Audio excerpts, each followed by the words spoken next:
Assalamualaikum dan salam sejahtera.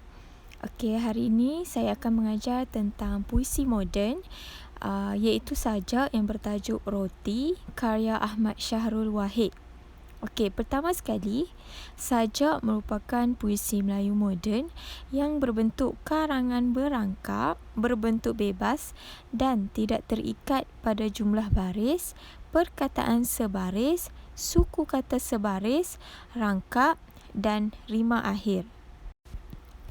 Pembelajaran kita pada hari ini melibatkan maksud, tema dan persoalan, bentuk, unsur bunyi, gaya bahasa, nilai dan pengajaran. Kita lihat kepada sajak roti. Dari cerobong dapur asap berjelaga berkepul, terkecur liur, harum berbau juadah tersohor. Perut yang lapar, selera kian menggelepar, menanti roti dibakar, rangup dan segar, terhidang seumpama permaidani terhampar. Kalau roti di depan mata, nafsu makan pun bergelora. Berkeping-keping menggegar selera, perut pun kenyang terasa, tenang bersendawa. Bagi pemilik iman di dada, sendawa itu tidak sempurna. Masih ada beban di bahu mereka. Warga miskin belum terbela, masih merintih lapar dahaga. Bila begitu selamanya, kalimah syukur pun jelas tertera. Di hati sanubari warga dunia, melangit damai dirasa, percikan iman segar berwarna. Okey, seterusnya kita lihat kepada maksud sajak roti tersebut. Okey, rangka yang pertama membawa maksud roti yang dibuat di dapur membangkitkan selera. Selera tersebut bangkit kerana baunya yang harum. Rangkap yang kedua, perut bertambah lapar kerana menunggu roti yang siap dibakar. Rangkap yang ketiga membawa maksud perut akan menjadi kenyang apabila kita memakan roti yang telah siap dibakar. Rangkap yang keempat membawa maksud orang yang kaya masih tidak sempurna iman mereka sekiranya tidak memikul tanggungjawab untuk membantu orang yang memerlukan. Rangkap yang terakhir, iaitu rangkap yang kelima membawa maksud sekiranya seseorang itu beriman, maka dia harus bersyukur dengan nikmat dan kemewahan yang diperoleh. Okey, seterusnya kita lihat kepada kosakata yang terdapat dalam sajak roti. Terdapat 6 kosakata, iaitu yang pertama cerobong, yang kedua berjelaga, yang ketiga terkecur, yang keempat menggelepar, yang kelima bersendawa dan yang keenam ialah kalimah. Okey.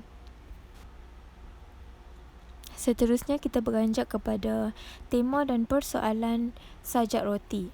Okey, apakah tema sajak roti? Temanya adalah kehidupan masyarakat beriman yang tidak lupa kepada masyarakat miskin. Okey, persoalan yang pertama ialah persoalan bau roti yang harum apabila dibakar akan membangkitkan selera. Persoalan yang kedua ialah manusia tidak dapat menahan nafsu makan ketika lapar. Persoalan yang ketiga, manusia akan makan makanan yang sedap sehingga kenyang dan sendawa. Persoalan yang keempat, persoalan tentang orang yang beriman tidak akan melupakan orang miskin ketika mereka berasa kenyang. Dan persoalan yang terakhir ialah bersyukur ketika mendapat sesuatu kebaikan. Kemudian kita lihat kepada bentuk sajak roti. Sajak ini terdiri daripada 5 rangkap. Bilangan baris pada setiap rangkap adalah tidak sama.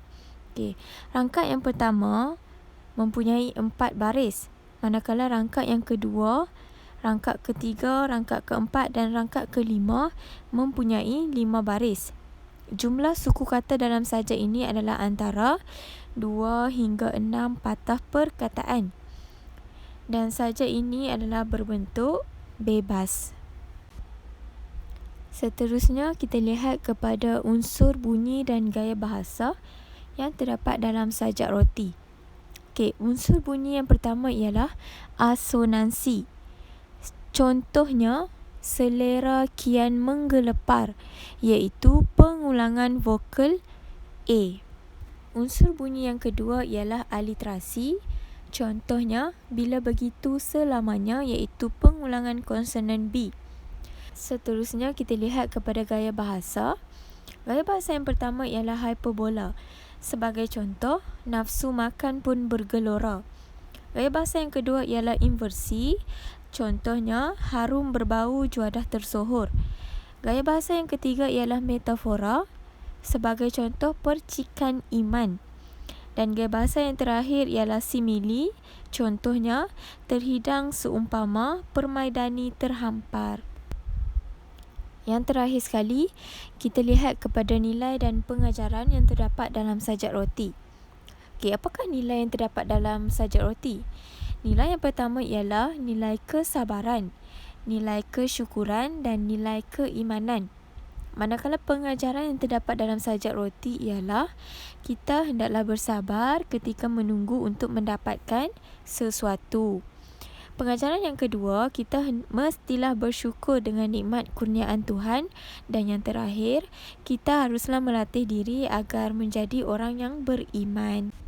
Setakat ini sahaja pengajaran pada hari ini. Sekian, terima kasih.